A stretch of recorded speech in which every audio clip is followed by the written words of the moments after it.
welcome back. Quick one. So I want to show us a very quick, very nice trick we can use on Pro Tools Mix window. How to group elements. So for example, we can group our drums. Yes, so we can mute and unmute easily. So if we come over here, click this, and we reveal this panel. See, we have groups here. So what we do is we select this drop down, new group. Let's name this drums, drums, and it's a mix group. Um, this is not there. This should not be. Remove the bass.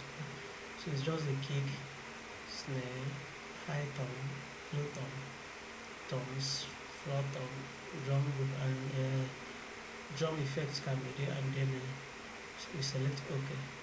So what happens is this is where we have our new group now. If we select it now, all the entire drum is selected. So if you mute, you can mute all of them at once. You can solo all of them at once. Alright. You can also deselect from here. Alright.